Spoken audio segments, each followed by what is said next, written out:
Samuel کی پہلی کتاب، پہلا باب۔ الکانا اور اس کا خاندان سیلا میں۔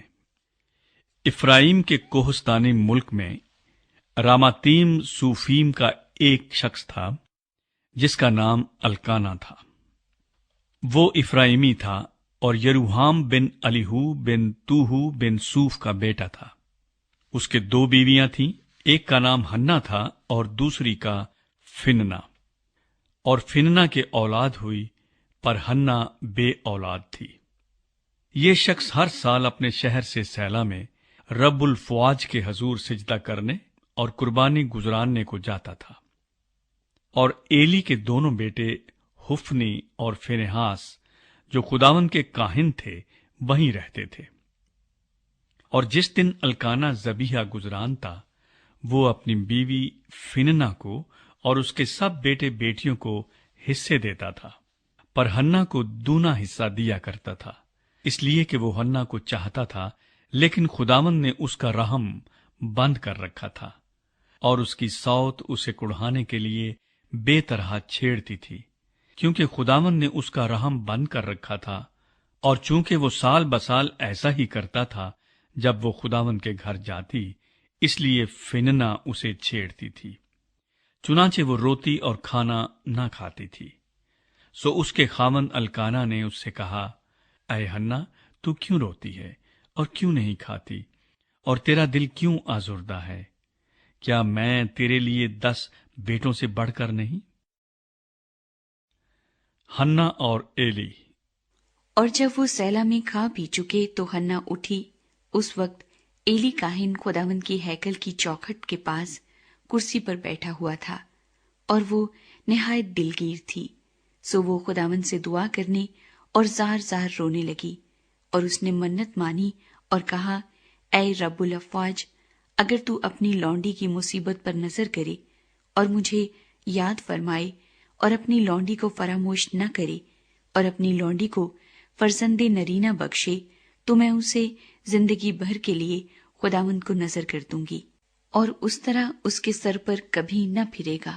اور جب وہ خداوند کے حضور دعا کر رہی تھی تو ایلی اس کے منہ کو غور سے دیکھ رہا تھا، اور ہنہ تو دل ہی دل میں کہہ رہی تھی، فقط اس کے ہونٹ ہلتے تھے، پر اس کی آواز نہیں سنائی دیتی تھی۔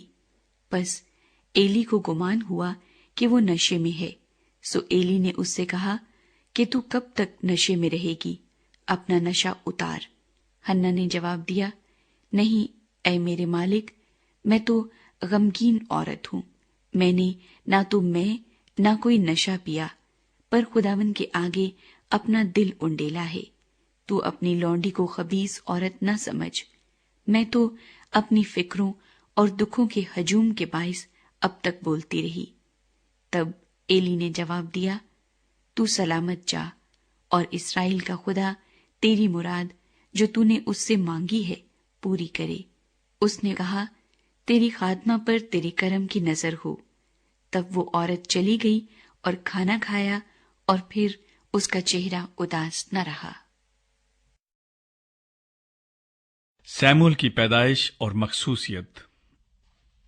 اور صبح کو وہ سویرے اٹھے اور خداوند کے آگے سجدہ کیا، اور راما کو اپنے گھر لوٹ گئے۔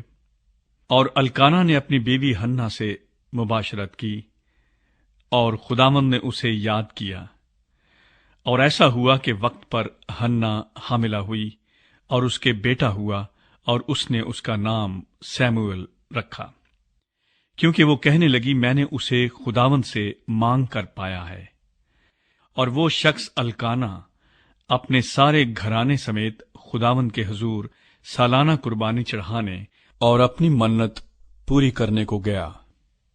لیکن ہنہ نہ گئی، کیونکہ اس نے اپنے خاوند سے کہا، جب تک لڑکے کا دودھ چھڑایا نہ جائے میں یہیں رہوں گی، اور تب اسے لے کر جاؤں گی، تاکہ وہ خداوند کے سامنے حاضر ہو اور پھر ہمیشہ وہیں رہے۔